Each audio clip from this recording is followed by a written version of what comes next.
आप देख रहे हैं अल्फा डिफेंस हिंदी में आपका स्वागत है। आज के इस वीडियो में हम लोग बात करने वाले हैं इंडियन नेवी को ऑफर की जाने वाली एक स्टेल्थ सबमरीन के बारे में।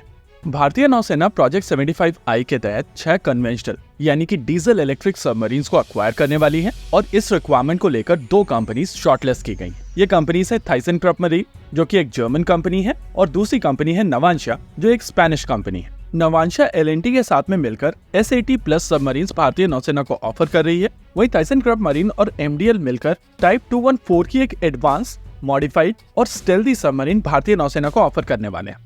देखिए, आज की तारीख में जिस तरीके के वेपन सिस्टम्स और सेंसर्स बन रहे हैं उनको ध्यान में रखते हुए स्टेल्थ टेक्नोलॉजी सबसे इम्पोर्टेंट एस्पेक्ट है और आपकी तरफ से कोशिश की जाती है कि एनिमी आपको डिटेक्ट ही ना कर पाए तो एंगेजमेंट का सवाल ही नहीं उठता है। बेसिकली आइडिया होता है कि आप एनिमी को उससे पहले डिटेक्ट करें और उसको पहले ही एंगेज कर लें, जिससे आपके सर्वाइव करने के चांसेस सिग्निफिकेंटली बढ़ जाते हैं। ऐसा करने के लिए आपके वेपन सिस्टम में 2 क्वालिटीज होनी चाहिए, एक स्टेल्थ फीचर जिससे आपको एनिमी जल्दी पकड़ ना सके और दूसरा नेक्स्ट जनरेशन वेपन सिस्टम जो आपके एनिमी को पूरी तरीके से ध्वस्त करने में सक्षम।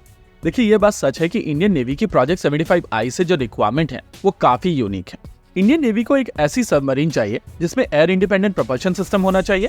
ये AIP specifically fuel cell type का AIP होना चाहिए और साथ ही साथ ये एक प्रूवन AIP होना चाहिए। इन तीनों रिक्वायरमेंट के चलते वर्ल्ड में सभी सबमरीन मेकर्स धीरे धीरे करके इस प्रोजेक्ट से बाहर चले गए और फाइनली 2 सबमरीन मेकर जो शॉर्टलिस्ट किए गए हैं वो नवांशा और थाइसेनक्रप मरीन है। अब थाइसेनक्रप मरीन और MDL की तरफ से अपनी बिड को और स्ट्रॉन्ग करने की कोशिश की गई है और इस कोशिश में उनकी तरफ से जो सबमरीन दिखाई गई है वो काफी इंटरेस्टिंग डिजाइन है। आइए इस डिजाइन के बारे में डिटेल में बात करते हैं। देखिए, रेडार और सोनार बेसिकली सेम प्रिंसिपल्स पर ही काम करते हैं, लेकिन डिफरेंस इतना है कि रेडार में रेडियो वेव्स का प्रयोग किया जाता है और सोनार में साउंड का। यानी कि 5th जनरेशन एयरक्राफ्ट में जो शेपिंग के चलते स्टेल्थ आती है, कुछ उसी तरीके की स्टेल्थ आप सबमरीन्स में भी बिल्ड कर सकते हैं और कुछ यही करने की यहाँ पर कोशिश की गई है। सामने की ओर अगर आप इसके सेल प्लेन को देखेंगे तो इनको छोटा रखा गया है और ये सबमरीन की बॉडी के साथ में अटैच्ड है। अगर आप इसके कॉनिंग टावर को देखेंगे तो इसकी हाइट कम है, इसके शेप को ऑप्टिमाइज किया गया है और बॉडी के साथ में इसको ब्लेंड करने की कोशिश की गई है। अगेन, इस डिजाइन इंप्लीमेंटेशन के साथ में भी स्टेल्थ बढ़ती है। आमतौर पर सबमरीन में पीछे की तरफ 2 वर्टिकल सर्फेसेस होती हैं, एक ऊपर की तरफ, एक नीचे की तरफ, जिसको रडर कहा जाता है, और दूसरी 2 हॉरिजॉन्टल सर्फेसेस भी होती हैं, एक स्टारबोर्ड साइड और दूसरी पोर्ट साइड, जिसको स्टर्न प्लेन कहा जाता है। ये चारों सर्फेसेस मिलकर एक प्लस सिंबल बनाती हैं एक टिपिकल सबमरीन में। लेकिन एक स्टेल्थी सबमरीन बनाने के लिए इनको कुछ इस तरीके से ऑप्टिमाइज किया जाता है जिससे ये प्लस सिंबल 45 डिग्री टर्न हो जाता है और आपको एक क्रॉस सिंबल मिलता है, बेसिकली मल्टीप्लिकेशन वाला सिंबल। ओवरऑल अगर आप इस डिजाइन को ध्यान से ऑब्जर्व करेंगे तो आपको समझ में आएगा कि यहाँ पर स्टेल्थ को इनकॉर्पोरेट किया गया है और ये एक फ्यूचरिस्टिक डिजाइन दिख रहा है। कुछ इसी तरीके का डिजाइन कुछ समय पहले फ्रांस की तरफ से भी प्रपोज किया गया था, लेकिन उनके AIP के साथ में इश्यूज हैं। किसी भी सबमरीन को स्टेल्थी बनाने के लिए उसकी टारगेट एको स्ट्रेंथ यानी कि TES को रिड्यूस किया जाता है।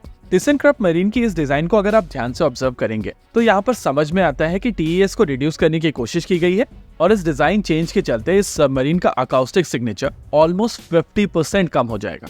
आमतौर पर क्लासिकल सबमरीन डिजाइन्स के ऊपर एक रबर कोटिंग की जाती है जिससे उनका अकाउस्टिक सिग्नेचर कम हो जाता है और अभी आप अपनी स्क्रीन के ऊपर जो ग्राफ देख रहे हैं उसमें ब्लू के साथ में एक कन्वेंशनल डिजाइन का अकाउस्टिक सिग्नेचर दिखाया गया है और अगर इसके ऊपर कोटिंग कर दी जाती है तो इसका अकाउस्टिक सिग्नेचर रेड में डिनोट किया गया है। इसी ग्राफ में अगर आप ग्रीन एरिया को देखेंगे तो इस नए डिजाइन को वहां पर दिखाया गया है और इमेजिन कीजिए कि इस नए डिजाइन के ऊपर कोटिंग कर दी जाती है तो एक्चुअली अकाउस्टिक सिग्नेचर कितना कम हो जाएगा। कई लोग कह रहे थे कि जर्मनी भारत को टाइप 212 सबमरीन्स ऑफर कर रही है और हम लोगों की तरफ से स्टार्टिंग से ही कहा जा रहा था कि टाइप 214 सबमरीन भारत को ऑफर की जा रही है, लेकिन उसका वेरिएंट, हालांकि हमारे लिए भी ये एक सरप्राइज था कि ये वेरिएंट ऐसा होने वाला है। इसी के साथ आज के इस वीडियो में रखते हैं केवल इतना ही। वीडियो को अंत तक देखने के लिए धन्यवाद। देखते रहिए अल्फा डिफेंस। जय हिंद।